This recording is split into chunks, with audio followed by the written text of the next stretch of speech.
AEW handled this situation as best as possible, and honestly, credit to their medical personnel, credit to everybody involved, credit to the referee and Jon Moxley. AEW was put in a tough situation, and we're going to talk about other wrestling news stories in this video, but I really want to focus on Hangman Page right now, because obviously this is a very massive topic, and there is a very big update on this, so we will read AEW's statement. But for those who are unaware, Hangman Page was injured after taking a lariat in the main event, and this was about 10 minutes before the match and the show was supposed to end. So pretty much for the last 10 minutes of AEW TV, the camera panned away. Commentary, obviously we saw Taz with a very concerned look on his face as Hangman Page was being stretchered out. But Hangman Page takes this lariat. AEW is scrambling for the rest of the show, doing the best that they could based on all the chaos that was happening at once. And honestly, credit to them. I thought they handled it very well. They weren't, re-showing the replays over and over and over again. They were trying to take the attention away from Hangman Page while they figure out what to do. They did the typical rundown of the card.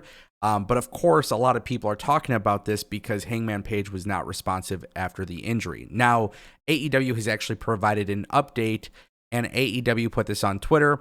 Hangman Page was taken tonight by medical personnel to a Cincinnati trauma center and diagnosed with a concussion. He was discharged, but will remain in AEW's concussion protocol. AEW and Hangman Page are grateful for the response and care of staff and local medical personnel and are appreciative of the love and support of fans everywhere. Now, obviously, this is better than what most people were talking about. I never like to speculate on injuries or anything like that, but immediately on social media, Hangman Page was trending. A lot of people were wondering if he was paralyzed, whatever it may be. And thankfully, this doesn't appear to be the case. Now, obviously, Hangman Page being discharged is also good news. What a crazy injury. And honestly, I know a lot of people, they like to talk about AEW versus WWE and whatnot. But guys, what they do in the ring requires a lot of risk.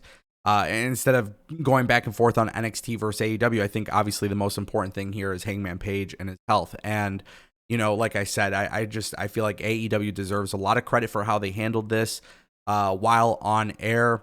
Also, the way that AEW, in this specific scenario, typically AEW is kind of quiet when it comes to injuries. A lot of people were really concerned about Hangman Page. So AEW putting out a statement, letting people know that he's been discharged. And then obviously he's in concussion protocol. It's a good sign from AEW to be a little bit more transparent, obviously within reason.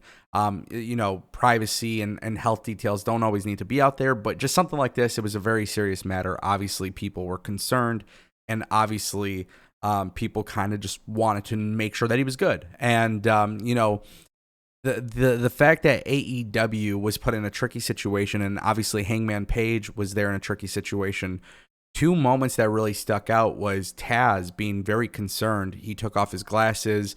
They were trying to do the rundown of the Rampage card and whatnot, and basically he just looked concerned. And then there was some fan footage that also dropped on Twitter of Jon Moxley and the referee kneeling down in prayer, just hoping that he was okay. So obviously, this type of injury, it's a move that is done in routine. This is not something that is like, it's not something that you don't see often, right? Wrestlers are training, they're prepared for this. Hangman Page is prepared for this.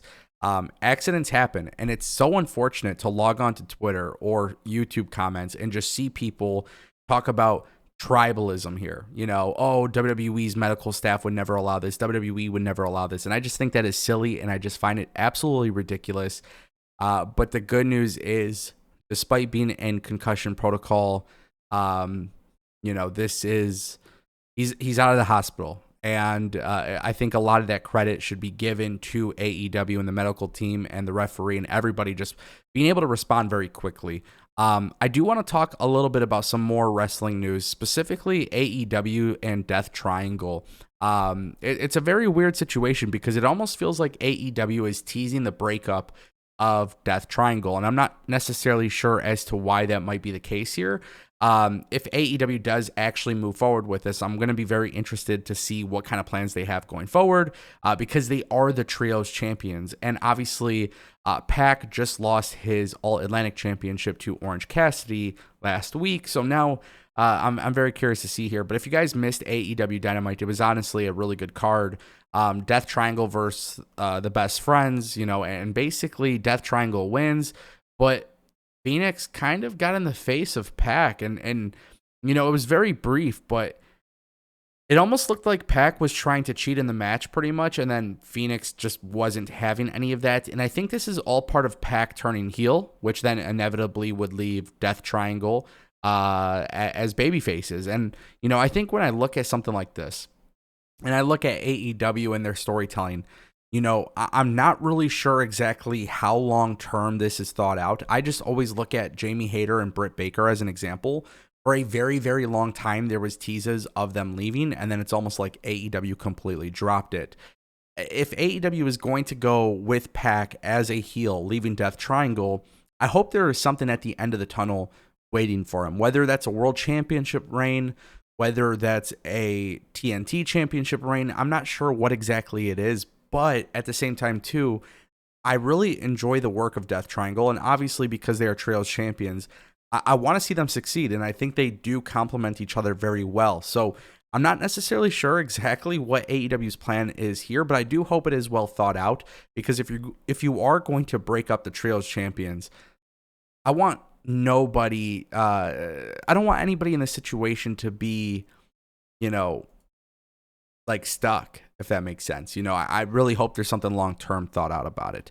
And the last thing I want to talk about, guys, is MJF. And I found this to be very interesting because it appears that AEW is teasing a babyface run for MJF. Now, obviously, this was improvised, but in the last 10 minutes of AEW Dynamite, we saw MJF cut a promo, and instead of cashing in his poker chip, he's decided that he is going to hold on to it and officially cash in for the main event match at Full Gear, because he believes in his miserable life, he finally wants to earn something. Now, it's super strange thinking about MJF as a babyface, because this entire time, he's been a heel.